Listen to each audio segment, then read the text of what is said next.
I just wanted to share with you quickly what happened to me yesterday, because I had my first tantrum in public.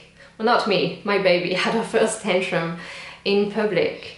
And I've seen so many kids having tantrums in public, and the parents getting really angry and nervous and dragging the kids away and screaming at him or pushing him into the car and like punishing. And yeah, I want to tell you how I react to my child's tantrum, whether we're in public or at home. For me it is the same.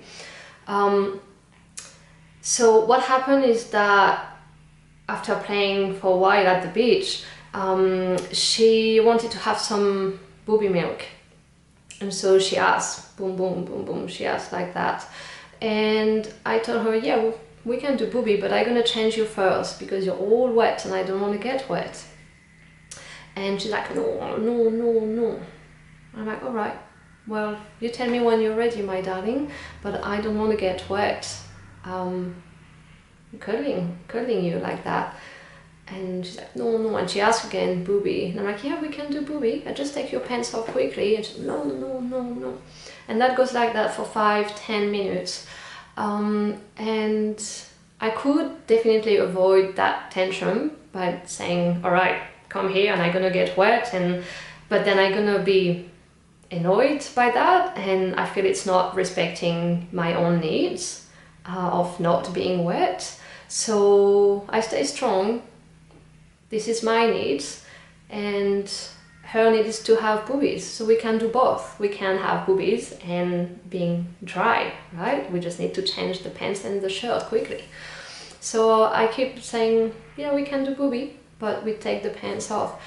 And I think at some point she came towards me and I started taking her pants off while explaining to her, and she got into a rage and she was, yeah, like every kid, throwing herself backwards and on the floor and screaming and kicking everywhere. And it lasted for about 40 minutes.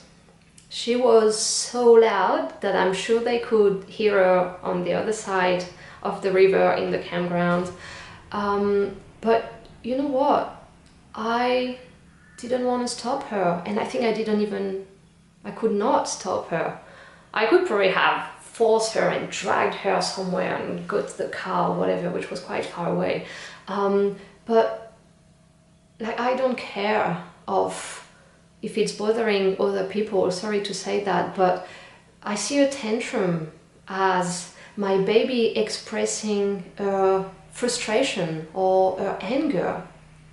And I don't want to tell her shut up, or I don't want to punish her for that. I just want her to know that I'm here and I'm listening, and that I'm sorry that she's so frustrated. So it's all what I do. I just stay with her and I look at her eyes all the time and I tell her, I hear you're really frustrated, my darling, and I'm hearing you. I'm listening, and I love you, and I love you. And when you're ready, I can give you a cuddle.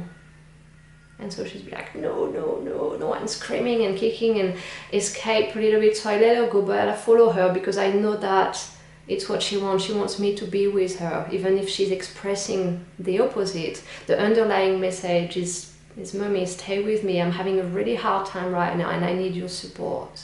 So this is what I've done with her. And there was a few people on the beach, and I know people were looking at me or whatever, but I think that for the first 20 minutes of the tantrum, I did not even look at other people. I was with my baby, I was with her, and I was compassionate, and I was just supporting her. She was the one having a hard time, right? There is no reason for me to punish her. She's sharing with me her strong emotions, right?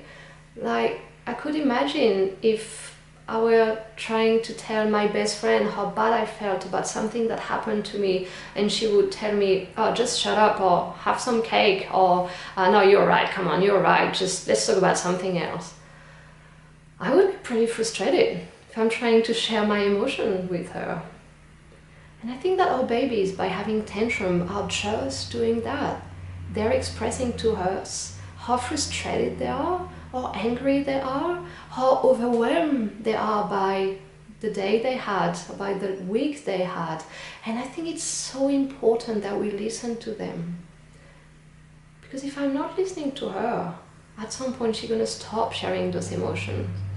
And it's really important for me that she does that when she's becoming older, when she's a teenager, when she has real problems in life. I think it's really important that she knows I'll always be there to listen to her.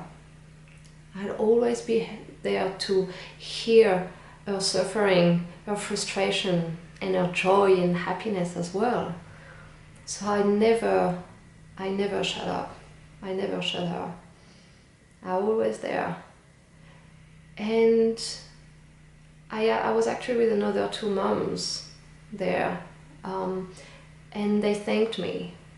They thanked me because they could see a peaceful way of reacting to a child tantrum.